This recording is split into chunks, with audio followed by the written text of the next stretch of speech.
In Teyvat, what does it mean to truly forsake your god? It's purposefully left ambiguous in perinheri, but I'd imagine a fair answer to the question is that forsaking your god implies a deliberate and conscious abandonment or rejection of your deity. This act of betrayal could involve turning away from worship, denying the god's authority, or perhaps even actively opposing or defying the god's commands. This could differ from becoming impious to your god, as becoming impious, while usually involving disrespect or showing irreverence towards your deity, is still separate from the outright rejection shown in forsaking a god. Now, this could be just me coping, because this is the only line of reasoning I could come up with as to why Keqing isn't currently a fucking law girl. At this point, some of her voice lines are just absurd. What do you think has kept Liyue going over the last millennium? Rex Lapis? I disagree. We mortals have to fight for survival whatever happens. He just feels the need to come down here and poke his nose into everything that's going on for some reason. People don't like to think about this, but should we really be trusting him to be an expert in everything? If a vision means the approval of the gods, then I don't see why I should want one. In fact, I find it quite insulting. It's like trying to say everything I've ever achieved is all thanks to the gods looking out for me. Well, I got to where I am today through my own hard work. The gods had nothing to do with it. Just because, for instance, despite that voice line being about her directly calling into question a god's authority, and hell, Zhongli even straight up just called her impious. She is the most impious of the Keqing. But I actually find the conviction of such people quite endearing. Oh, so you also met with Keqing then? What did she have to say? She said, the time of the Adepti has long passed. If even the Liyue Keqing don't want to face that truth, then what future is there for Liyue? No respect for the divine. She still ultimately has voice lines where she does acknowledge what Rex Lapis has done for Liyue. After I took on the management of so many of Liyue's affairs, I had a newfound respect for Rex Lapis and all his hard work over the last millennium. Recently, every time I come up against a difficult problem with no obvious solution, I find myself thinking, what would Rex Lapis do? Maybe he really is an expert in everything, and I've got more left to learn than I realized. Her nature isn't spiteful as it is inquisitive. Now compare her to the weakest-willed Conrian and Clothar, and we can see that fat as fuck line in the sand that separates the two. And all who place faith in the gods are my enemies. Vile gods. Look at this statue. How can I bow before this thing? God of wisdom, look at me. I will utter no prayer, nor will I sing your praises. I should never have trusted anything that had to do with the gods. I was just deluding myself.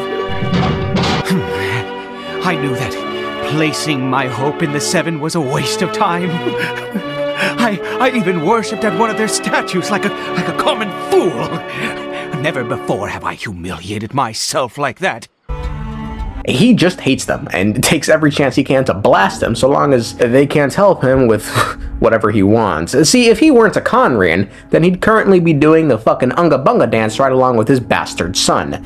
That's how bad it is. However, there's currently a situation brewing in Teyvat that's far more complicated than these two, one that really calls into question what it means to betray your god and really makes me ask, in her pursuits of rebellion, is the Cryo Archon currently setting the stage for the largest hilichurl conversion convention scene since the Cataclysm 500 years ago? Hilichurl convention. Okay. I ask this for two reasons. One, it seems increasingly likely that should anyone betray or forsake their god, it would be the people of Snezhnaya.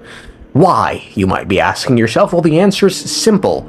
Their god doesn't love them, and they don't love their god. She is a god with no love left for her people, nor do they have any left for her. Her followers hope only to be on her side when the day of her rebellion against the divine comes at last. A god not loving their followers is unheard of in Teyvat, much less for an Archon. Hell, even Urabashi was down for his people right until his death. But for the people not to love their god back is legitimately completely unheard of. It makes the Cryo Archon unique in this regard. Urabashi is still worshipped on Watatsumi Island. Hell, even Havria still has her devoted followers to this day. And in every nation we've been to, the common folk revere and fawn over their Archons. Stanley's reaction to Barbados. I always believed you existed. Every merchant who credited their success with Rex Lapis and gave us free stuff once they learned it was all going to be used for his funeral. Since these flowers will be used to glorify our Lord, they're free of charge. Are you serious? Why wouldn't I be? I would be nobody if not for Rex Lapis. This one Dongo nigga in Inazuma. May I try this drink? The almighty shogun wants to try? Well, certainly. The people lining up to have Nahida answer their questions about dreams. Thank you, great Dendro Archon. And in Fontaine, I, Fosalor, hereby welcome you to the nation of Hydro and acknowledge the value and significance of your trip. Now, you may rejoice in this. Yet in Snezhnaya, it appears there's nothing of this sort. Rather, it seems there's simply apathy on both sides. The Cryo Archon is said to have a gaze cold but pure, arrogance yet sharp, whilst on the side of the people, aside from them having no love for their god, there are a total of 64 NPCs that we have interacted with in all our time playing Genshin Impact that come from Snezhnaya. Of those, I kid you not, only about 4 have nothing to do with the Fatuis. Well, them niggas are everywhere, man. And of those 4, none speak of the Tsarista in any of their lines. The Fatui obviously all just, you know, fucking suck her off until kingdom comes. So they're fucking unreliable sources. That is propaganda coming out of the Fatui camp. That cannot be trusted. But given there's no love by the people for their god, this could bring the people one step closer to betrayal, especially if the reason they have no love left for their god is due to something she's done. I would imagine the shift in tone came following the Cataclysm, given that event is what changed her greatly. Following this, she created the Fatui to enact her will all over Teyvat. However, keep in mind, at the end of the day, the Fatui are just an army, but what makes this army so miraculous is they are by far the strongest army in Teyvat. Just look at a fucking Fatu soldier versus a knight of Favonius. These niggas aren't even in the same universe. I'd imagine getting the Fatui army to this point was no small feat. Maybe they had to revamp the economy, which is why you got yourself a banker. Maybe enable the draft, which is why you got a mayor. Enhance some of the soldiers, which is why you got a doctor. Maybe bring back the old gulag to produce some equipment for your new army. That's why you got... What were the gulag niggas? You got this bitch. Maybe a youth program to get the young ones primed for the motherland. That's why you got an orphan apologist. This bro, I swear this point started out good and then just quickly. Look, all I'm saying is if she can cast aside her nation to focus single-mindedly on her rebellion of the divine, then it makes sense why her people no longer love her. And if this is the reason they no longer love her, and the conditions in Snezhnaya are solely for the purpose of supporting the Fatui, this could bring them one step closer to betraying their god. However, that brings me to my second point. What does betraying the Tsarista even look like in this scenario? Given, you know, her and her cronies are out committing war crimes and subterfuge as we speak, wouldn't the people be justified in betraying their god? Does the curse have any bearing on this? Should they denounce these actions and just up and leave Snezhnaya? Will they turn into hilly churls? Assuming it's Celestia who created the curse, which I still think is a rather big assumption, guys. Would they punish the people for turning against their god, who herself has turned against Celestia? And furthermore, is the Tsarista at risk of being cursed if she continues her course of action? I mean, god or not, she's committing the ultimate betrayal by going after Celestia, and while she's not the first god to try and challenge them, she is going to be the only one whose plan gets anywhere. God King Deshret tried, but once he saw his kingdom was suffering, aborted his plan and went to go get eaten by a pep. Fosalor successfully betrayed the heavenly principles, but that was more of a just, you know, that wasn't like she wasn't trying to overthrow them. That was just like, yeah, just give me that authority, niggas.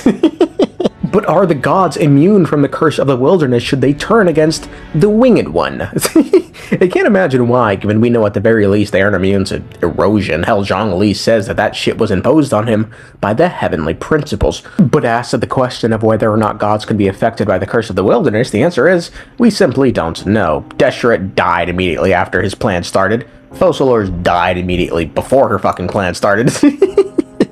But the Cryo Archon doesn't intend on dying. Instead, she wants to burn away the old world, so unless she needs to sacrifice herself for the greater cause, she plans to see this through. And given she's not pursuing any self-destructive methods, at the very least that we know about, such as forbidden knowledge or death by your own weapon, odds are she will see it through.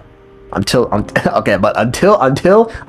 beloved sustainer of heavenly principles just smacks this bitch. Regardless, it would make sense for the people to forsake and reject the Cryo Archon given the current state of affairs in, well, the world. However, perinheri seems to suggest that doing that will wind up marking you, but says nothing of what will happen if you betray the god who's betraying the ultimate god. It's a very tricky situation. Essentially, what I'm trying to say is, one way or another, the Snezhnaya arc, when they finally have all 7 Gnosis, will be a fucking bloodbath.